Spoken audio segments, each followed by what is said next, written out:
Hello students, welcome to the channel 021। तो आज के इस वीडियो में हम लोग एक नए टॉपिक को स्टार्ट करने वाले हैं जिसका नाम है एंगल्स। आई होप कि आप लोगों ने एंगल्स जरूर पढ़ा होगा अगर आपने मैथमेटिक्स पढ़ी है। अगर आप सिक्स क्लास के नीचे के स्टूडेंट हो, आई मीन फिफ्थ फोर्थ के, तो हो सकता है कि आपने एंगल्स ना पढ़ा हो। तो ये वीडियो दोनों कैटेगरी के स्टूडेंट्स के लिए है। जिन्होंने नहीं पढ़ा है तो उनके लिए हम बेसिक से ही वीडियो को कवर कर रहे हैं, और जिन्होंने पढ़ा है उनके लिए मैं ये बोलना चाहूँगा कि यार आपका पहली चीज़ तो रिवीजन हो जाएगा, और दूसरी चीज़ ये कि अगर आप एंड तक वीडियो देखते हो तो आपको एंड में कुछ ऐसे कंसेप्ट मिलने वाले हैं जो आपने नहीं पढ़े हो सकते। तो आप वीडियो को जरूर पूरा देखें लास्ट तक, तो आपको सारी चीज़ें क्लियर हो जाएंगी। तो चलिए फिर स्टार्ट करते हैं। तो सबसे पहला सवाल आता है कि आखिर एक एंगल होता क्या है। एंगल का मतलब होता है कोण हिंदी में। तो एंगल की जो डेफिनेशन है वो ये है, an angle is a geometrical figure which is made up of two rays that have same end point. मतलब एंगल कुछ नहीं है यार, एक ज्योमेट्रिकल फिगर है जो कि दो रेज से मिलके बना होता है और उनका सेम एंड पॉइंट होता है। ये कंडीशन है, मतलब किसी भी दो रे को आप आपस में मिला दो, ठीक है, तो उससे जो ज्योमेट्रिकल फिगर बनेगा उसको हम एंगल कहेंगे। बस शर्त ये है कि उनका कॉमन एंड पॉइंट होना चाहिए दोनों रेज का। जैसे कि आप इन फिगर्स में देख सकते हो, आपको ये फिगर दिख रहा होगा, तो ये एक ए सी रे है, दूसरी ए बी रे है, जिनमें ए जो है वो कॉमन एंड पॉइंट है। ठीक है, तो अब कुछ और चीजें देखते हैं एंगल के बारे में, कुछ पॉइंट्स हैं। तो यहाँ पे लिखा हुआ है, an angle is made up of two rays that have the same end point. तो ये चीज तो डेफिनेशन वाली ही है। दूसरा है, the end point at which two rays meet is called the vertex of the angle. मतलब जिस कॉमन एंड पॉइंट की हम बात कर रहे हैं वो वर्टेक्स कहलाता है। यहाँ पे आपको पिक्चर में भी दिख रहा होगा। Each of the rays that form the angle are called the arms of the angle. मतलब जो दो रेज हैं जिनसे मिलके हमारा एंगल बना है उनको हम आर्म्स कहते हैं, और उनको साइड्स ऑफ एंगल भी कह सकते हैं। तो आगे चलते हैं अगले पॉइंट पर। द रे which represent the starting position is called the initial side of the angle. अब देखो, जो ये एंगल है उसमें जो नीचे वाले रेज है, हम उसको ही, नीचे वाली रे को ही स्टार्टिंग रे बोलते हैं एंगल की, तो उसको हम इनिशियल रे बोलेंगे क्योंकि वहां से हमारा एंगल स्टार्ट हुआ है। ठीक है, क्योंकि हम मेजरमेंट जब करते हैं तो एंटी क्लॉकवाइज डायरेक्शन में करते हैं, जैसा कि आपको इस एरो में शो हो रहा होगा। तो एंगल हम यहाँ मानते हैं कि यहाँ से स्टार्ट हो रहा है, तो इसीलिए ये इनिशियल साइड है। Similarly, the ray which indicates the stopping position is called the terminal side of the angle।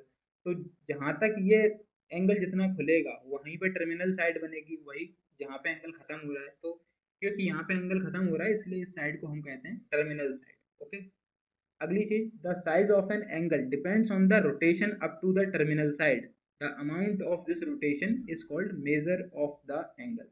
अब यहाँ पे दो चीजें कि यार जितना इसका रोटेशन होगा, मतलब कितनी दोनों के बीच में रोटेशन है, वह चीज जो है वो साइज कहलाएगी एंगल की। ठीक है, अब ऐसा नहीं होता यहाँ पे कि भाई जो बड़ा एंगल बना दिया हमने, मतलब बड़ा, दो रेस को बड़े बड़े बना दिए तो वो बड़ा एंगल हो जाएगा, दो रेस को छोटा बना दिए तो वो छोटा एंगल हो जाएगा। ऐसा नहीं होता है। साइज जो होता है वो रोटेशन के ऊपर डिपेंड करता है। ठीक है, अब दूसरी चीज ये है कि जितना रोटेशन होगा उसी रोटेशन को हम उसका मेजर बोलते हैं। अब 20 डिग्री हो सकता है, 30 डिग्री हो सकता है। अब आप कहोगे कि सर ये डिग्री क्या है, अगर आपको नहीं पता है तो डिग्री कुछ नहीं है यार। जैसे कि हम, डिग्री है बेसिकली एंगल की यूनिट। अब यूनिट क्या होती है, तो जैसे कि आप लेंथ को नापते हो मीटर में, सेंटीमीटर में, तो जो मीटर और सेंटीमीटर है ना, 5 के आगे जो लिखा है जैसे 5 मीटर, तो मीटर यूनिट है लेंथ की। तो ऐसे ही एंगल की यूनिट है डिग्री। आई होप कि समझ में आया होगा। अब चलते हैं यार नेमिंग की तरफ, कि आखिरकार एक एंगल की नेमिंग कैसे की जाती है। तो नेमिंग करने के तीन तरीके हैं बेसिकली। तो पहला तरीका है naming of an angle with 3 letters, मतलब 3 लेटर से किसी एंगल का नामकरण करना। तो जैसे कि इस पिक्चर में आपको दिख रहा है एक एंगल जिसमें वर्टेक्स है वो ए है और दो रे हैं ए सी और ए बी। तो इस एंगल के दो पॉसिबल नाम हो सकते हैं अगर हम 3 लेटर से लिख रहे हैं तो। पहला नाम हो सकता है C A B, angle C A B. दूसरा नाम हो सकता है एंगल बी ए सी। ठीक है, ये दो नाम हो सकते हैं। अब यहाँ पे एक खास बात जो आपको हमेशा दिमाग में रखनी है कि जो आपका वर्टेक्स है या फिर कॉमन एंड पॉइंट है वो हमेशा बीच में आएगा। ठीक है, और जो पॉइंट हमने आर्म पे लिया है वो आजू बाजू आएंगे। ओके, अब दूसरा तरीका क्या है, दूसरा तरीका है naming of an angle with only 1 letter. मतलब हम सिर्फ एक लेटर से ही नेमिंग कर सकते हैं। तो इसमें कुछ नहीं है यार, जो आपका वर्टेक्स है उसी लेटर को आप लिख दो तो वही आपका एंगल का नाम हो जाएगा। जैसे कि इस वाले में देखो, यहाँ पे लिखा है ये, वैसे अगर हम 3 लेटर से इसको नाम लिखते हैं इनका, तो क्या लिखते हैं, सी ए बी या फिर बी ए सी, एंगल बी ए सी। पर उसको ना करके हम सिर्फ एंगल ए कह सकते हैं। सिमिलरली इसमें एंगल कह सकते हैं ए, एंगल ए, एंगल ए, ये चारों जो एंगल है वो एंगल ए के नाम से दिखाए जा सकते हैं, इसलिए लिखा है these all angles can be named as angle A. तो नेमिंग का जो तीसरा तरीका है वो है naming of an angle with a numeral और अ स्मॉल लेटर। मतलब हम एक नंबर से किसी एंगल का नाम दे सकते हैं या फिर एक स्मॉल लेटर से। तो जैसा कि आपको यहाँ दिख रहा होगा, इस बी ए सी एंगल को हम यहाँ पे अगर 1 लिख देते हैं तो हम इस एंगल को बी ए सी एंगल कहने की बजाय सिंपली एंगल 1 भी कह सकते हैं। तो ये लिखा है। और दूसरा यहाँ पे स्मॉल लेटर से मैंने डिनोट कर दिया, तो इस बी ए सी एंगल को हम एंगल ए भी कह सकते हैं, जो कि लेटर स्मॉल है। तो यही लिखा था, the angle 1 can be named as angle 1 and the angle 2 can be named as angle. ठीक है। अब एक चीज और इस पिक्चर में जो मेरे को दिख रही है वो मैं आपको बता देता हूँ कि जरूरी नहीं कि आप यहाँ पे रेस का ही यूज करो कॉपी में बनाते समय, आप लाइन सेगमेंट का भी यूज कर सकते हो। ऐसी कोई जरूरत नहीं है, मतलब कंपल्सन नहीं है कि आपको रेस का ही यूज करना है। पर क्योंकि अब स्कूल में टीचर या फिर कोचिंग में करवाते हैं, तो आपको कोई दिक्कत नहीं होनी चाहिए, कंफर्टेबल हो आप रेस के साथ। ठीक है। तो मतलब कहने का ये है कि आप दोनों में से कुछ भी करोगे तो वो सही ही माना जाएगा। पर ये चीज़ ज़्यादातर लोगों को पता नहीं होती। अब दूसरी चीज़ ये कि ज़रूरी नहीं कि जैसे इस एंगल को मैं अगर यहाँ पे कंसीडर करूँ, तो जो रे ए सी और रे ए बी है, उनकी जो लेंथ है वो बराबर आए, जरूरी नहीं है। मतलब हम एग्जैक्ट तो बनाने बैठेंगे नहीं, कॉपी में जब ड्रॉ करेंगे तो वो कम ज़्यादा हो सकती है, मतलब 19-20 हो सकती है, उससे भी कोई दिक्कत नहीं है। मतलब दोनों इक्वल नहीं होंगी तो भी चलेगा। तो ये 2 एक्स्ट्रा पॉइंट्स थे, यहाँ मैंने कवर कर दिए। अब हम चलते हैं आगे। अब ये इंटीरियर एंड एक्सटीरियर पार्ट की बात हो रही है यहाँ पे एंगल की।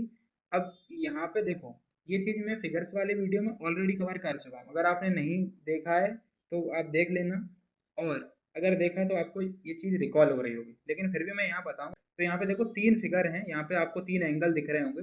पहले एंगल में देखो, एंगल के अंदर की जगह में कुछ पॉइंट्स हैं पी क्यू आर एस। दूसरे में देखो एंगल के बाहर हैं एम एल एन। और अगले में देखो कुछ पॉइंट्स हैं जो एंगल के ऊपर ही हैं। तो यही चीज होती है कि जब कोई चीज एंगल के अंदर है तो उसको इंटीरियर बोलेंगे, जब वो चीज बाहर लाई कर रही है तो बोलेंगे कि भाई वो चीज एंगल के बाहर लाई कर रही है, एक्सटीरियर पोर्शन में।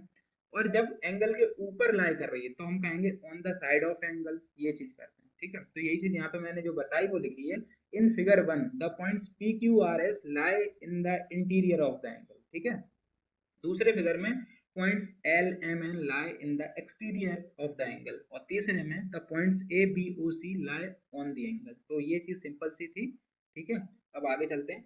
टाइप्स ऑफ एंगल्स, ये बहुत इंपॉर्टेंट है, इस पे सवाल जरूर आते हैं आपके एग्जाम में। तो पहला जो टाइप है वो है बेस्ड मेजरमेंट के ऊपर, मतलब नापने के हिसाब से एंगल कितने तरीके के हो सकते हैं। ठीक है। और स्कूल्स में टाइप्स ऑफ एंगल्स के नाम पे जनरली यही पढ़ाया जाता है। जो दूसरी चीज है, दूसरी कैटेगरी है, ठीक है, एंगल के टाइप की, वो नहीं बताई जाती, तो हम उसको भी देखेंगे। पर पहले ये जो कॉमन चीजें हैं वो देखते हैं। तो पहला टाइप है यार इस सेगमेंट में एक्यूट एंगल का। एक्यूट एंगल जो होता है उसकी डेफिनेशन है any angle that is less than 90 degree is an acute angle. कुछ एग्जांपल एक्यूट एंगल के 20 degree, 30 degree, 40 degree, 50 degree, 60 degree, 45 degree, आप कुछ भी ले सकते हो। ये सभी एक्यूट एंगल्स हैं। अगली चीज राइट एंगल है।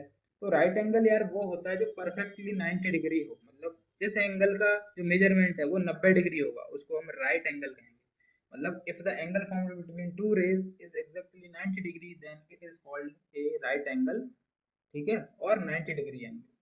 ठीक है। ये चीज भी क्लियर हो गई होगी। आप इसको एक तरीके से और भी कह सकते हो कि जब दो रेज आपस में परपेंडिकुलर होंगी तो उनके बीच जो एंगल बनेगा वह राइट एंगल बनेगा। तीसरा जो टाइप है वो है ऑब्ट्यूस एंगल। तो any angle that is greater than 90 degree but less than 180 degree is an obtuse angle. मतलब ऐसा कोई भी एंगल जो कि 90 डिग्री से बड़ा होगा और 180 डिग्री से छोटा होगा उसको हम कहेंगे ऑब्ट्यूस एंगल। कुछ एग्जांपल हैं, 110 डिग्री, 130 डिग्री, 150 डिग्री हो सकता था, 145 डिग्री है, 165 डिग्री, तो ऐसा कुछ बनता है। ठीक है, ऑब्ट्यूस एंगल। अगली चीज स्ट्रेट एंगल। स्ट्रेट एंगल नाम से ही क्लियर है कि यार वो स्ट्रेट होगा। ठीक है। मतलब उसको अगर हम नापते हैं तो 180 डिग्री का एंगल होता है। तो 180 डिग्री के एंगल का दूसरा नाम स्ट्रेट एंगल भी है। इसके कुछ पॉइंट्स हैं, आप देखते हैं क्या है वो। A straight angle is a angle formed between two rays is exactly equal to 180 degree. ठीक है। दूसरी चीज, at a straight angle the two rays are opposite to each other. हाँ भाई, तो यहाँ पे दो रेज हैं, पहली है आर एस और दूसरी है आर टी, तो देख रहे हो कि दोनों एक दूसरे के जस्ट ऑपोजिट हैं, तो ये चीज भी क्लियर है। अगला पॉइंट है, a straight angle can be formed by combining two adjacent right angles और in other words two right angles makes up to a straight angle.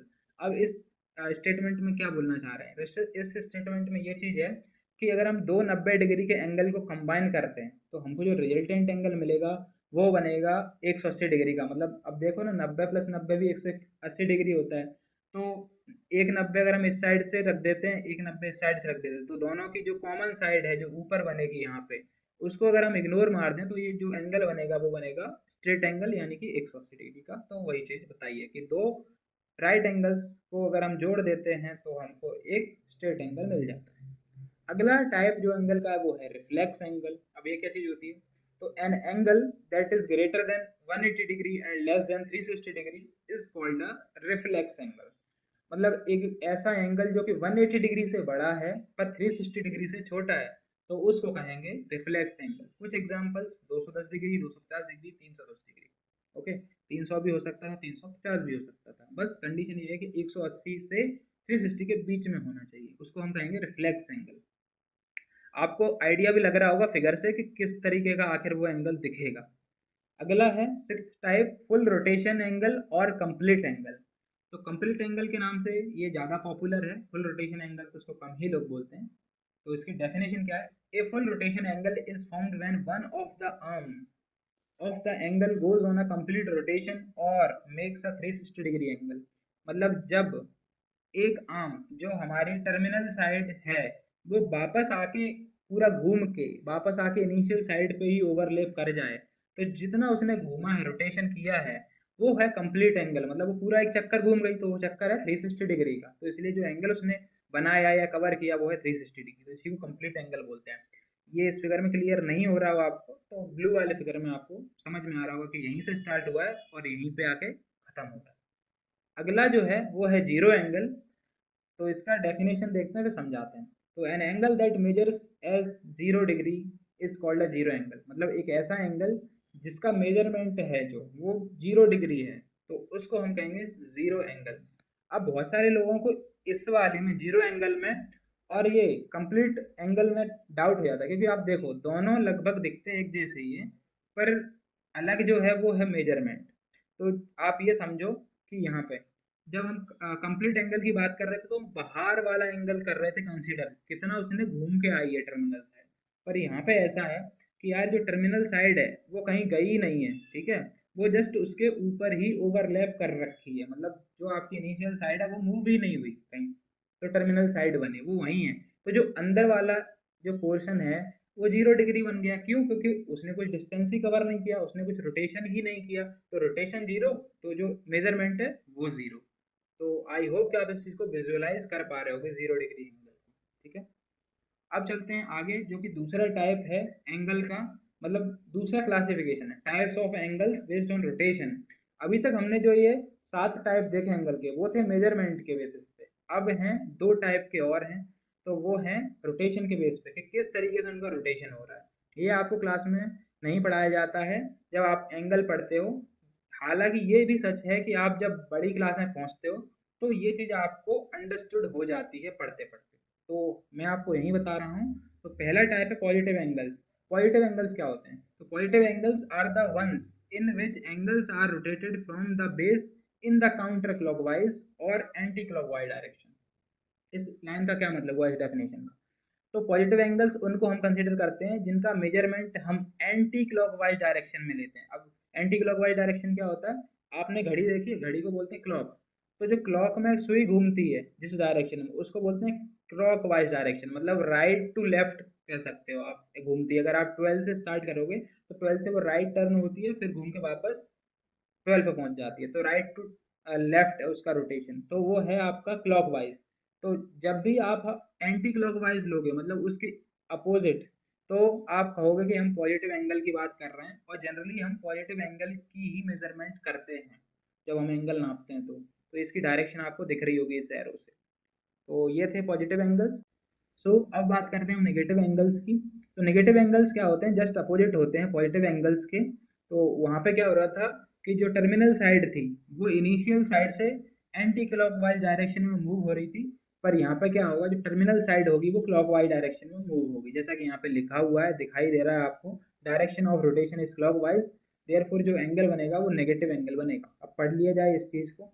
तो negative angles are the ones in which angles are rotated from the base in the clockwise direction. हाँ भाई, ये base था angle का, यहाँ से हमने clockwise direction में रोटेट किया, तो जो एंगल बना वो हमारा नेगेटिव एंगल बनेगा। ठीक है, in the figure shown below, मतलब इसकी बात हो रही है। व्हेन साइड वन, ये साइड वन है जो कि DE है, is rotated in clockwise direction. चलो इसको हमने क्लॉकवाइज डायरेक्शन में रोटेट किया, थीटा एंगल से इसको हमने रोटेट किया, तो ये नेगेटिव एंगल इज फॉर्म। तो जो ये एंगल बना वो एंगल नेगेटिव बन गया। ओके, हमको अच्छे से ये चीज़ क्लियर हो गई कि जब हम रोटेशन करते हैं एंटी क्लॉकवाइज डायरेक्शन में तो एंगल बनता है वो होता है पॉजिटिव, और जब हम करते हैं क्लॉकवाइज डायरेक्शन में तो जो एंगल बनता है वो होता है नेगेटिव।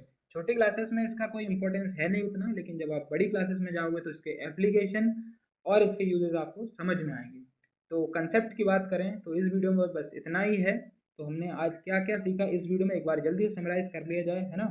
तो सबसे पहली चीज़ जो हमने देखी थी वो थी कि भाई एक एंगल क्या होता है, ठीक है। उसके बाद एंगल के बारे में ये कुछ पॉइंट्स देखे थे। उसके बाद देखी थी हमने नेमिंग ऑफ एंगल, ठीक है, 3 तरीके से नेमिंग भी देख ली। अब लास्ट में मैंने अभी कहा था कि थीटा, तो आपको समझ में अगर ना आया हो कि वो थीटा क्या था, तो थीटा इसी कैटेगरी में आ सकता है, तीसरी में, naming of an angle with numeral और अ स्मॉल लेटर और अ सिंबल। तो वो जो थीटा है वो ग्रीक लेटर है एक्चुअली, ठीक है। तो हम उसको सिंबल भी बोल सकते हैं, लेटर भी बोल सकते हैं, ठीक है। तो उससे भी हम यहाँ पे डिनोट कर सकते हैं। अगर हम यहाँ एक ही जगह थीटा लिख देंगे तो इस एंगल का नाम हो जाएगा एंगल थीटा। आई होप ये क्लियर हो गया होगा। तो फिर आगे हमने इंटीरियर एक्सटीरियर देखा। उसके बाद टाइप्स ऑफ एंगल देखे, पहला मेजरमेंट के बेसिस पे, तो acute angle, right angle, obtuse, straight, reflex, full rotation यानी कि कंप्लीट एंगल देखा, जीरो एंगल देखा। उसके बाद देखे types of angle based on rotation, तो ये थे पॉजिटिव एंड नेगेटिव एंगल। तो आई होप आपको एंगल्स के बारे में A to Z इन्फॉर्मेशन मिल गई होगी इस वीडियो से। अगर कुछ डाउट रह गए हैं तो आप कमेंट में बिल्कुल पूछना, ठीक है। तो आज के वीडियो में यार बस इतना ही। Thanks for watching this video, मिलते हैं आपसे अगले वीडियो।